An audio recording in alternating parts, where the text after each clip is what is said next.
الأمر؟ C'est-à-dire que si Israël est devenu très fort, c'est que les Arabes sont devenus très faibles. Et il n'y a pas de mesure. Comment expliquer ça? C'est que, d'abord, il y a eu la destruction de pays comme l'Irak, la Libye.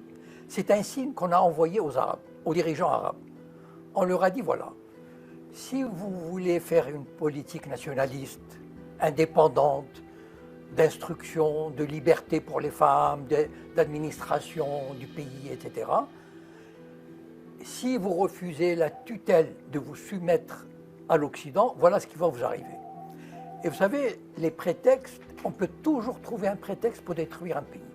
Il n'y a pas de problème. Voilà. Donc, on a envoyé des messages à des pays. Il y a des pays comme le Maroc et l'Algérie, par exemple, on les menace avec le séparatisme. Ça veut dire qu'il y a le Mossad qui travaille dans les zones berbères, etc. Il y a l'Égypte qui est menacée d'asphyxie si elle ne collabore pas encore plus avec Israël. Donc en fait, il y a toutes sortes d'actions qui sont menées, qui sont, par exemple, les monarchies du Golfe, on peut leur dire, écoutez, si vous ne collaborez pas avec Israël, ben on va vous envoyer Daesh.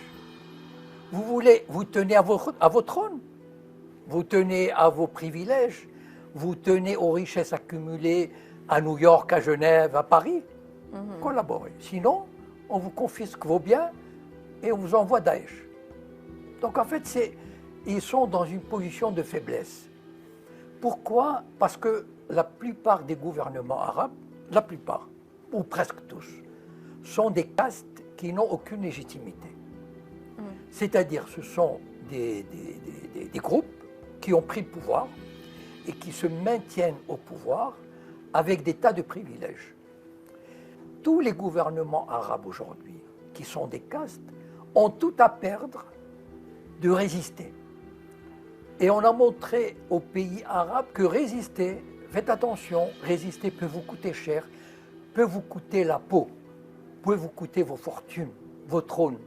Donc, collaborer, et c'est ça qui a fait que les monarchies du Golfe, de toutes les façons, si on compare et d'abord, évidemment, Israël n'est pas seul dans cette histoire. Il y a l'Amérique derrière. Et quand on dit l'Amérique, on imagine ce que c'est déjà. Donc, toutes ces forces, l'axe américano-sioniste a fait en sorte.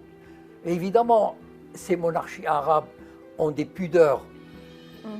Elles ne peuvent pas établir des relations diplomatiques.